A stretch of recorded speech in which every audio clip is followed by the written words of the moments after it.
What's happening, people? What you need, you're watching my channel. If you like this video, don't forget you can like, share, subscribe, comment, and donate via Western Union or MoneyGram. Western Union or MoneyGram, the details. I can give you my details. You'll have to give me yours, okay? So you can see the subjects. Before I go into those subjects, let me just talk about the importance of skipping in boxing, because I was listening to a video. I can't remember the two people who were discussing, and they were saying, what's the purpose of boxing? Oh, yeah, I think I remember now. It's the show with the MMA guys, the MMA the guy who comments on MMA. He was also Fair Factor. He's the host of that show, Joe Rogan. It was the Joe Rogan show. So they were saying, what's the relevance of skipping? I know it's a good warm-up, and I was like, wow. So let's talk about it. Now, you can always look at Bernard Hopkins. He has a series of videos, Perfect, what is it? It's called Perfect Precision or something like that. Perfect Precision, I think it is. It's hosted by The Ring, and they asked him questions, and he talks about the relevance of skipping. He talks about the relevance of footwork. Okay, so go look at that.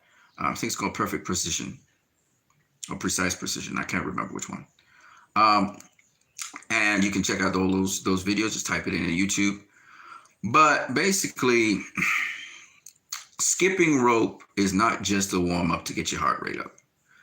Skipping rope, one, it gives you coordination of your hands and your feet, okay? Rhythm, a sense of rhythm, timing, so that you can dance.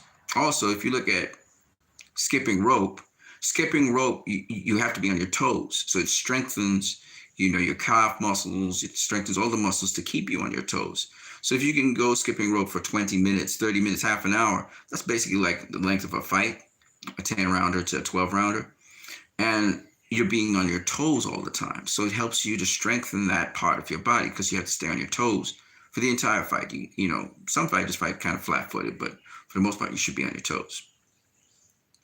It also, because you change up different routines, it causes the same routine to be changed up. So what happens is that you have, different paces. Sometimes you go very, very fast. Sometimes you go slower. Sometimes you mix it up for coordination purposes. You do crossovers, and you do one hand, and you might do both hands. And the action, well, not exactly like boxing. It helps your coordination, okay? And then you can skip rope going forwards. You can skip rope going sideways. You can skip rope going backwards. Again, coordination, movement. And remember, you're always on your toes in boxing, so it helps you to strengthen those muscles going backwards, going forwards, okay? So skipping rope is like a critical part of boxing. That is why it's implemented in boxing. Some people don't like to skip rope, but skipping rope is very good for your cardio. It keeps your cardio because you're maintaining a certain cardio all the way through a fight, The other thing about skipping rope is, well, sometimes guys leap off the ground with 2 feet, but for the most part, skipping rope, 1 foot is off the ground all the time, and the other foot should be on the ground. And the cool thing about that is the sense of timing and precision that is necessary for that to happen, split seconds, sub-seconds and stuff, is important. And that's what skipping rope gives you, that sort of coordination where 1 foot is on the ground, 1 foot is not on the ground, and you're moving as quickly as possible. So it'll help you with shuffling. It will help you with leaping in. It will help you with the explosiveness that's necessary. That's why sometimes you leap off the ground with 2 feet, but really, most of the time you have both feet on the ground. So it helps you with coordination and timing, rhythm. It's like a dance. And so some of the fanciful things you see in skipping rope, they still all have a purpose to them. They all have a purpose to them. And the most important part is the skipping part of the skipping rope. That is to say, when you're skipping around, literally skipping around the room, not shuffling, but skipping around. And that's part of skipping rope as well. And you even have leaping, and you have various things you can do, including you can skip rope and do jumping jacks. You can skip sort of like, you can skip rope and do squats. There are various things you can do in there, and it's all to rhythm, right? If you think about, girls playing skipping rope with the 2 ropes, it's all a rhythm thing. And so it gives you a sense of timing, it gives you a sense of rhythm. So skipping rope is very, very important in boxing. It incorporates a lot of different skill sets that you would use and utilize in the boxing ring. So I just thought I mention that because I found that some people are very ignorant of what the importance of skipping rope in boxing and why it's almost stood this test of time. It's been around for a very, very long time. Now to the matchups. These have always been my suggestions, that Canelo should face Demetrius Andrade, that Terence Crawford should face Kell Brook or Sean Porter. Why Kell Brook? Because Kell Brook hasn't come off a loss, has been looking pretty good. I've been saying this for the longest while, and a lot of people say, well, Kell Brook is not the same Kell Brook that he was. In fact, I just watched a video by, was it Wayne Talk? It's probably not Wayne. It was Breezy, something Breezy. And he's again saying that the Kell Brook that fought Sean Porter is not the same Kell Brook that fought Triple G and Errol Spence Jr. Well, okay, he had eye orbitals that are damaged, but those eye orbitals have healed back, and they've healed back stronger than ever, so he's not going to break his eye orbitals by facing the next opponent that he faces. I think that Kell Brook will be the toughest fight in Terence Crawford's career, as Derek James also said. I 100% agree with that. I think that instead of Terence Crawford facing some other dud from Top Rank or what Top Rank presents, Kell Brook would be the first real challenge he's getting, top tier real challenge. Amir Khan was knocked out a number of times. I do not count it. So what I'm saying is Kell Brook's a real, live, big, true welterweight that has been at the top of the welterweight division, at the top. He's faced the top fighters in the world at the time. Triple G, the number one pound for pound fighter in the world, according to ESPN, and Errol Spence, who's now the number one welterweight in the world. So, I mean, when you look at that caliber of opposition that Kell Brook has faced, I do not understand why Terence Crawford would even hesitate to face a Kell Brook or not try to race down, because he has a legacy behind him. This guy has won against Sean Porter, so he could have some bragging rights. I beat the guy that beat Sean Porter, There's just so many different reasons for having the Kell Brook fight, and I've been saying it for the longest while. And Kell Brook is not shot, not by a long stretch of the imagination. He just outed out a 154-pounder, so he's a lot stronger, because if you can knock out a 154-pounder, you probably can knock out a 147-pounder. Kell Brook is very strong. He's a very good boxer. He was beating Errol Spence's ass for the early part of the fight. So I just think that Kell Brook would be a great challenge for Terence Crawford. Terence Crawford saying he would fuck up Kell Brook. I don't think so. Kell Brook is very, very strong. He's big. That's why he's at 154. He's a big dude. You come down to 147 and then go back up to whatever weight he would be. I think Kell Brook would be a great fight for Terence Crawford. And you can contrast his fight with Terence Crawford's fight with Amir Khan. And I just think Kell Brook's going to fare much better than Amir Khan against Terence Crawford. And I think the fight, the middle rounds of the fights where Terence Crawford will do well. When Kell Brook gets back his second win, if he gets back his second win, it could be a problem for Terence Crawford. That fight will go the distance, and it could be a closer fight than people think. Terence might win by unanimous decision because he boxed smart, but Kell is just so big, strong, powerful, and a huge welterweight that Terence Crawford is going to find himself. He's going to find himself with a difficult challenge in front of him. This is not a guy this guy has a great sense of timing, has good, solid power. Okay. And he's definitely a threat to Terence Crawford. He could win the title from Terence Crawford if Terence Crawford doesn't come with his A game. So that's a fight I want to see. It's either Kell Brook or Sean Porter. I do not want him going up to 154 and beating some guy who we don't know who the fuck they are. I'm tired of Terence Crawford facing no-name guys, and you cannot build your legacy off of that shit. You need to face the guys who are name guys. Give them their price for what they want, and let's have the fight. Okay? You have Sean Porter sitting in the corner. He has no fight.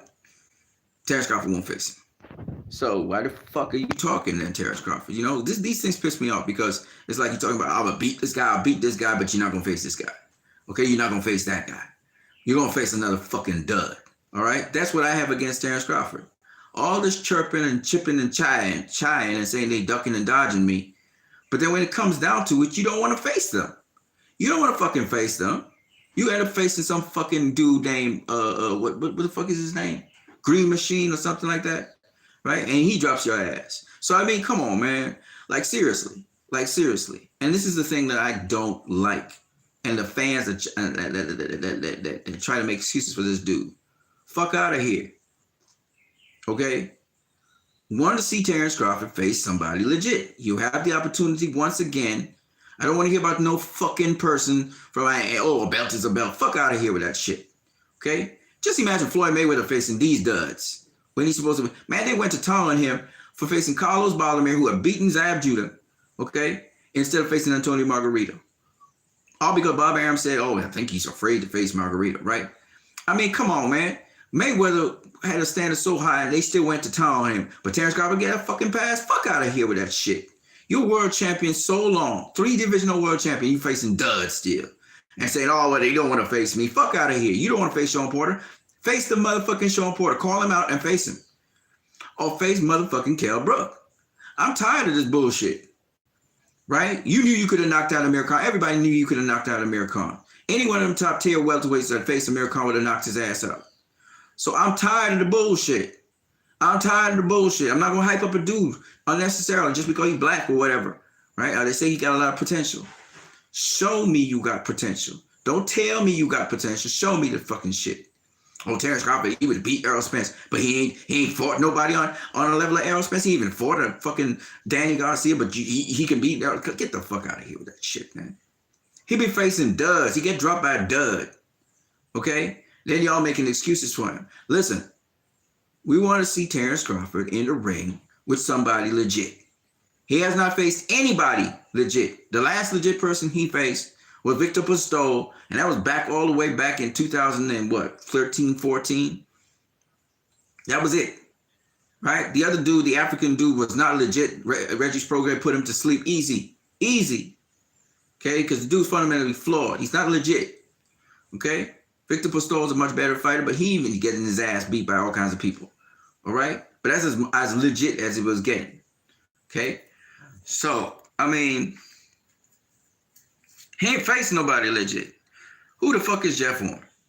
Okay? He beat Pacquiao. Great for him. But he ain't legit. He got his ass beat by a guy that nobody really knew. Okay? He come back avenge the loss, and that's at 160. You think Jeff Horn could handle a GGG, a Canelo, a Demetrius Andrade, a Jamal Charlo to get a belt? Fuck no. Okay? He gets wiped. He can be treated like a dog fucking mat. Okay? So let's stop with the Jeff Horn story. He got lucky. He was fortunate. He had a game plan to beat Manny Pacquiao. That's the highlight of his fucking career. He's not going to do nothing else. Okay? Except get slept by top tier guys. So we could stop with the bullshit. When we talking about who else he faced? The next person he faced was Jose Benavidez. Who the hell is Jose Benavidez? Didn't he get a gift decision against Mauricio Herrera? Right? Let's not talk about David Benavidez. And they're young guys and they're trying to press forward, but Jose Benavidez, no. Okay? Then he faces what was Amir Khan was next. Amir, Mr. Get Drunk, Get Slept, Amir Khan. Man, get the fuck out of here. And then after that, and I think Amir Khan was coming off a Canelo loss, wasn't he? And then after that, we're talking about now Green Machine. Okay? Green Machine. This is the guys he's fought at welterweight. All right? None of them are considered serious at the top tier level. In welterweight division or any division. Okay? He been fighting C-level fighters and every now and then a B. His whole fucking career.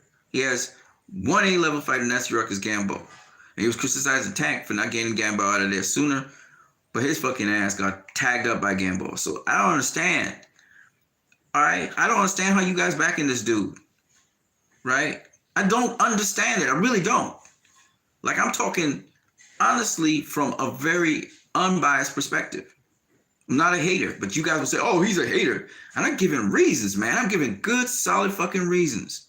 And it pisses me off when you guys say I'm a hater because, again, what you need is very objective in what he's saying. And as much as people are trying to alienate me and try and disassociate themselves with me, you can't stop it. You can't stop me. Y'all motherfuckers come and see my video anyway. Y'all won't give me the credit I deserve, but you will come and see my fucking videos, and then you go and mouse out the shit that I be saying. So get the fuck out of here with that shit. Anyway, back to what I was saying. So, Terrence Crawford, okay, should face either Kell Brook or Sean Porter. Why do I say this? Because, well, Kell Brook's not a top 10 welterweight right at this point in time. But he was a top 10 welterweight. He has been performing very well. He has been facing guys bigger than him at 154, and he has been winning against them. And he looked pretty good in his last fight. Okay? He's a name in boxing. He has faced premier fighters. He's a guy that you can use to measure how well Terrence Crawford does against him with other fighters. So there's a number of different reasons why. Sean Porter, the same thing, except Sean Porter came off a loss. So I'm tired of hearing excuses. Oh, Kell Brook is damaged goods. Get the fuck out of here with you, that bullshit. He's not damaged goods. Okay? And if Terrence Crawford beats him, he finally gets a legitimate win under his belt. That we could say is something. Kell Brook's not a top 10 welterweight right now, but at least it was something. Okay? Sean Porter is a top 10 welterweight. I don't know why this guy ain't salivating and trying to get Sean Porter. Talking about we friends. Bullshit. Make the fucking fight happen. Back to Canelo. So, as much as I'm a fan of Canelo, I got criticism for him as well. He gonna get it too. Everybody getting it today. Why the hell isn't Canelo face Demetrius Andrade? Oh, Demetrius Andrade don't sell. That's bullshit. Danny Jacobs don't sell. And they did the highest set of subscriptions with the Danny Jacobs Canelo fight. None of the other fights had higher subscriptions. So I don't want to hear that bullshit. And the viewership was high. I want to see Canelo versus Demetrius. That's the toughest challenge out there for Canelo. Okay? If you can't get Billy Joe Saunders, which you probably shouldn't do, he should go for Demetrius Andrade. He shouldn't go for Callum Smith, because Callum Smith didn't look good his last fight. Billy Joe Saunders himself didn't look that great his last fight. But Demetrius Andrade looked fantastic. You should be running to Demetrius Andrade to make that fight happen. Jamal Charlo, he looked great too, but he was fighting a guy who was undersized. Demetrius Andrade actually fought a legitimate middleweight who had overachieved and beaten Luis the Cuba Arias. Okay? So, as a result of that, Demetrius Andrade bullied the guy, got him out of there like he was supposed to. And quite frankly, looked fantastic. So Canelo should be facing Demetrius Andrade, nobody else. That's his challenge. That would be a tough challenge, but that's the challenge he should run to. That's what Canelo do. He run to the fight. Run to the fight, Canelo. Take that Demetrius Andrade fight. That's the Jamal Charlo. He's secondary. You want to get the top gun. You don't want to get the second in line. Jamal Charlo's not better than Demetrius Andrade at this point in time. So Canelo should be chasing after Demetrius Andrade and give him the fight against him. Okay? And enough with the bullshit fans who be trying to make excuses for Canelo. Oh, Demetrius Andrade, he can't sell. And get the fuck out of here with that bullshit. Ain't nobody want to hear that shit. If Canelo faces Demetrius Andrade tomorrow, it's going to make good numbers. You're going to get good sets of subscribers because that is a real test. The best versus the best. That's a real test. Whether he fights him at super middleweight or middleweight, I don't care. That's a real test. So at the end of the day, I don't want to hear nonsense, man. I don't want to hear this run-of-the-mill rubbish. You know, fans making excuses for fighters so they don't face other fighters. I'm tired of that bullshit. And they're on the same network, The Zone. Make the fucking fight happen. I'm what you need. You were watching my channel. I hope you guys have a great day. I hope you enjoyed the content of this video. Peace. And don't forget you can donate to my channel via Western Union or MoneyGram.